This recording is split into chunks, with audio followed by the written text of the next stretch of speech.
about Christian Shaw. Part 1. When Christian Shaw was 11 years old, she was responsible for the death of at least 8 innocent people. In August 1696, Christian suddenly took ill. Her father, John Shaw, was able to take her to the nearest hospital in Glasgow, Scotland, to find out what was wrong.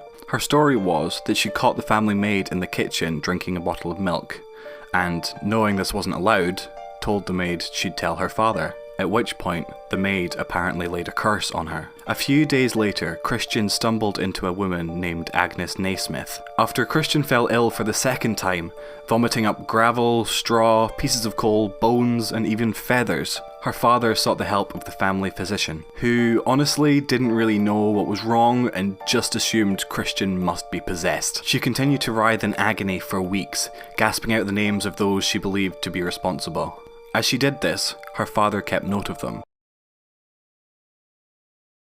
Let's talk about Christian Shaw, Part 2. Her father went to the authorities and a special council was set up to investigate. The first woman captured confessed to acts of witchcraft and went on to name others on Christian's list. Over the course of the investigation, thankfully some of the accused were released. However, 8 remained, including Agnes Naismith. One man killed himself while in captivity and the rest were sentenced to death by hanging. Before Agnes dropped, she cursed everything. The town, the Shaw family, the investigation. Given she knew she wasn't a witch and all she'd done was pray for this little girl.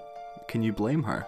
In the end, it turns out that Christian Shaw had made the whole thing up. There was no witches, no curse, no demons. She just wanted to get rid of the family maid, and it spiraled from there, or so it's told. While her true motives remain unclear, the real fact is that her lies caused the death of 8 innocent people. Gets worse than this. Working with oh, Jesus.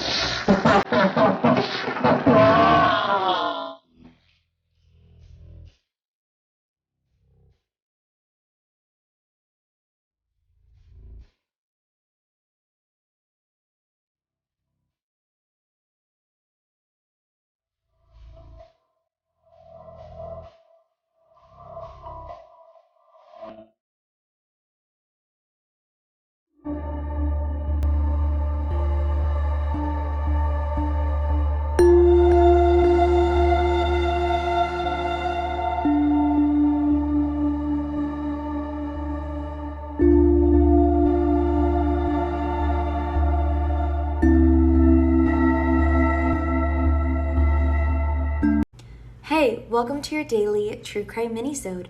Today we're going to be discussing a case that created uproar on social media and it is filled with theories and conspiracies. This is the case of Kenneka Jenkins.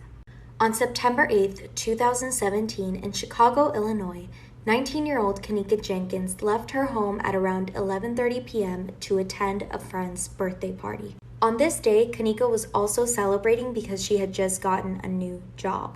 According to police, at around 1:13 a.m. on what is now September 9th, Kenneka arrived at the Crowne Plaza Hotel where the party was going to be hosted.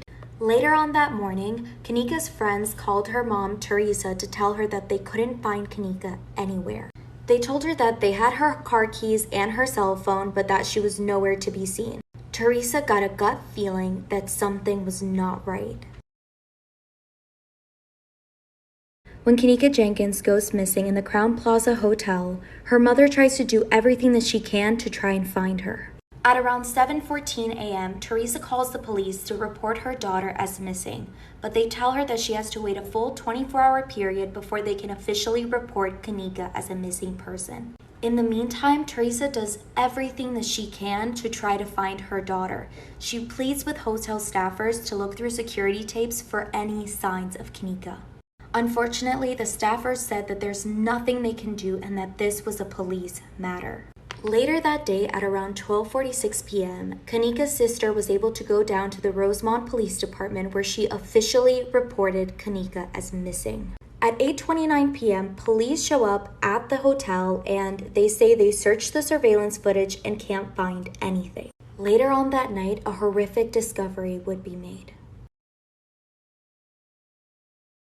On September 10th at 12:25 a.m., a Crowne Plaza hotel employee would discover something horrific. Kanika's body was sadly found inside a hotel freezer. An interesting piece of information that I actually didn't know was that this freezer was not even being used by the hotel. So it kind of makes you question why it was even on. According to an interview Teresa did with the Chicago Morning Takeover radio show, she claims that the medical examiner arrived at around 3:08 a.m. and that he declared that there was no foul play involved, which he confirmed after doing the autopsy and declaring her official cause of death as hypothermia. Later on, security footage would be released that would completely shake up this case. When surveillance footage on the night that Kanika went missing goes viral on social media, this case gets shaken up. When surveillance footage is released and Kanika looks disoriented and lost walking through the hotel, social media users decide to become detectives and try to figure out what is going on. There were rumors that these videos were edited, that someone was following her, and some even believed that this wasn't actually Kanika. The case of 19-year-old Kanika Jenkins goes viral on social media, and users decide to become detectives. Although there was footage of Kanika walking around the hotel looking disoriented for around an hour, there is no footage of Kanika getting into the freezer. This freezer had a button on the inside that if you pushed it, it would allow you to open the doors easily, but police said that she was so intoxicated that she was not able to open the doors. Sadly, police closed this case and believe her death to be accidental due to hypothermia. According to the coroner, there were no drugs in her body, but there were high levels of alcohol and also she had taken a seizure medication. I'm still not sure if this was prescribed to her or just given to her by someone else. Despite the fact that this case is closed, her mother still continues to fight for the truth and find justice for Kanika. On March 10, 2007, in Marion County, Ohio, skeletal remains were found by a man collecting cans along a farm lane in Victory Road. There were no identifying factors, no clothing, no jewelry, and no IDs. Police would refer to her as Vicky Doe until 2016 when she was positively identified as Dana Lowry by the Doe Project through isotope and DNA familial testing. In September 2016, Shawn Gray confessed to murdering her in May 2006. She was selling magazine subscriptions door to door when Shawn claims she scammed his mother. After his mother bought a subscription, it never arrived. When Shawn saw her walking, he kidnapped her and murdered her. After she stopped calling home, her family did not report her as missing because they thought she had just moved on with her life. On the 18th of August 1587, Virginia Dare was born into the Roanoke colony, making her the first English child born in the Americas. Her grandfather was John White, who earlier that year helped found Roanoke, although John never saw his granddaughter grow up, because by the time he returned to Roanoke from a trip to recover supplies, the entire colony had vanished. What do you think happened to Virginia and the Roanoke colony?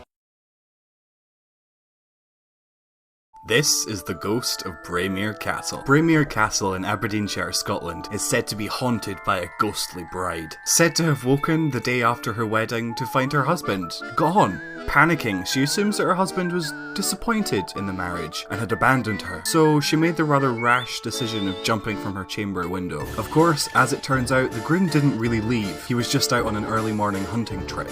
Her ghost only appears when newlyweds are staying in the castle.